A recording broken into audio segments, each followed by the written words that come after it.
தீபாவளினா பளிச்சுன்னு ஞாபகத்துக்கு வர்றது பட்டு, பட்டாசு, பலகாரம் நான் ஞாபகத்துக்கு வர்றது மந்த்ரா கடலை எண்ணெய். அபார ருசி, ஆரோக்கியமான உடல் நலம். தீபாவளி அன்னைக்கு மட்டும் இல்ல, என்னைக்குமே கிச்சன்ல இருக்க வேண்டியது மந்த்ரா கடலை எண்ணெய் தான்.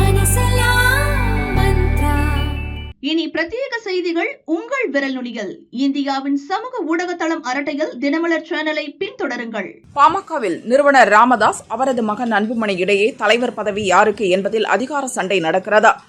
நானே தான் தலைவர் என அறிவித்துக் கொண்ட ராமதாஸ் மகன் அன்புமணியை செயல் தலைவராக்கினார். ஆனால் அன்புமணியோ பொதுக்குழு தேர்வு செய்த என்னை கட்சி நிறுவனர் நீக்க முடியாது, நான் தலைவர் பதவியில் நீடிப்பேன் என்றார். கட்சிக்கு கட்டுப்படவில்லை என்று மகனை கட்சியை விட்டு தூக்கினார் ராமதாஸ்.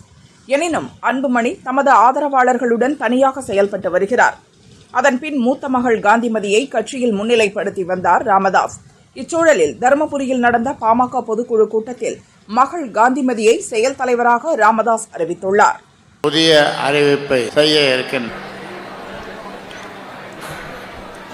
செயல் தலைவர் என்ற ஒரு பொறுப்பை நான் உருவாக்கினேன்.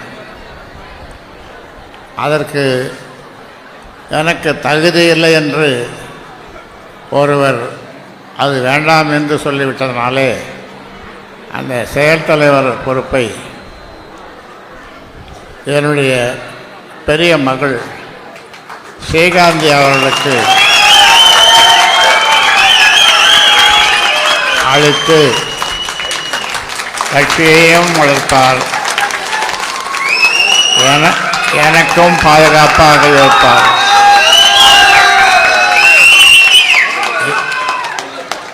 அவருக்கு நாம் அனைவரும் வாழ்த்து சொல்லுவோம்.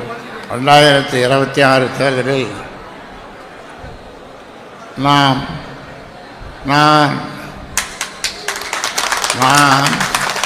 நான் வெற்றி கூட்டணி அமைப்பேன். வெற்றி கூட்டணி அமைப்போம், நான் அமைப்பேன். அதனால் நாம் எங்கு செல்கிறோமோ, எப்பக்கம் செல்கிறோமோ அப்பக்கம் வெற்றி கூட்டணி, அதுதான் வெற்றி கூட்டணி.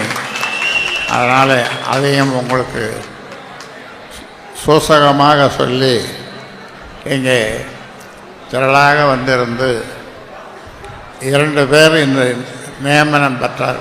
ஒருவர் செயல் தலைவராக என்னை நாளும் கவனித்துக் கொள்ள என்னுடைய பெரிய மகள்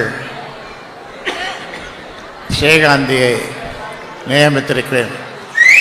என்னையும் கவனித்துக் கொள்ளுவார், பாட்டாளிகளையும் அவர்களுடைய நலன்களுக்காகவும் பாடுபடுவார். அதே மாதிரி தமிழ்குமரன் அவரையும் நீங்கள் வாழ்த்துங்கள். நீங்கள் அனைவரும் எழுந்து நின்று இந்த 2 பேரையும் வாழ்த்துங்கள். எழுந்து நின்று வாழ்த்துங்கள். உங்கள் வாழ்த்துக்களை பெற்ற அவர்கள் உங்களுக்காக நாளும் உழைப்பார்கள்.